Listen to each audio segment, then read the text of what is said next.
Coucou les amis et bienvenue dans ma cuisine de campagne. Regardez ce qu'on va préparer ensemble aujourd'hui, un gratin de fraises aux amandes. Vous allez voir, c'est une recette très simple à réaliser, c'est la pleine saison des fraises. Nous, on en a énormément dans le potager, donc il faut en profiter. Les fraises, c'est un fruit que tout le monde adore, surtout les enfants.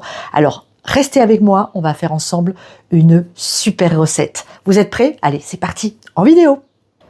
Voici les ingrédients qu'on va utiliser pour notre recette. 200 g de fraises qu'on a équeutées, 60 g de poudre d'amande, 40 g de cassonade, 30 g de beurre qu'on fait fondre, qu'on laisse fondre avec la chaleur qu'il fait en ce moment, ça fond tout seul, et un œuf. Dans le saladier, je mets le sucre, la poudre d'amande.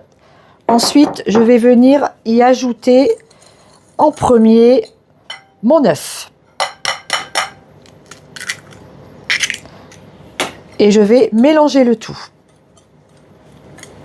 Une fois que c'est bien mélangé, on met le beurre fondu et on vient remettre un coup de fouet. Pendant ce temps, le four, lui, il préchauffe. Il est à 200 degrés.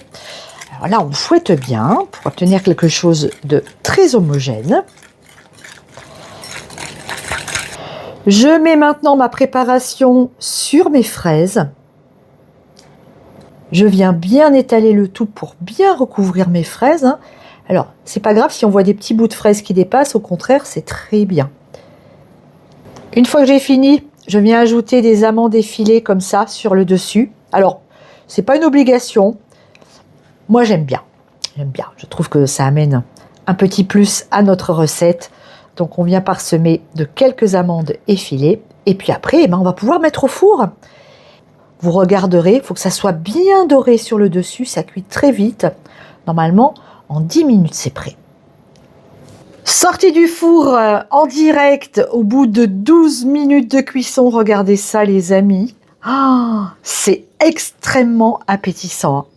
Regardez cette petite merveille de gratin. Alors, on va le laisser tiédir un petit peu avant de se jeter dessus. Mais ça va être une pure merveille.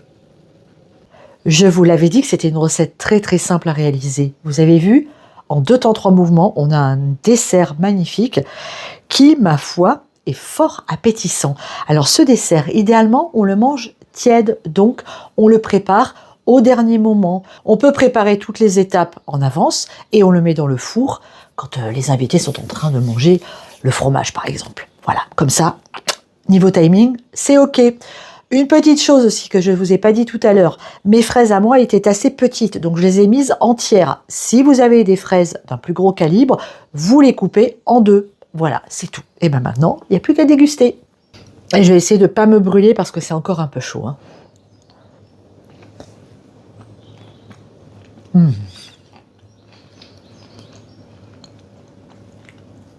C'est un délice. Fraises et amandes, c'est le combo gagnant à tous les coups. Alors moi, je vais me dépêcher de me faire un bon petit expresso pour manger ce dessert. Je vais essayer d'en laisser quand même la moitié à Thierry. Évidemment, moi j'ai fait un gros ramequin, mais vous pouvez très bien faire des portions individuelles. Les amis, si cette recette vous a plu, abonnez-vous à la chaîne, laissez-moi un pouce bleu, continuez à nous suivre toujours plus nombreux. Gros bisous à tous, à très bientôt, soit dans la cuisine, soit dans le jardin, comme d'habitude, mais vous le savez maintenant. Allez, ciao!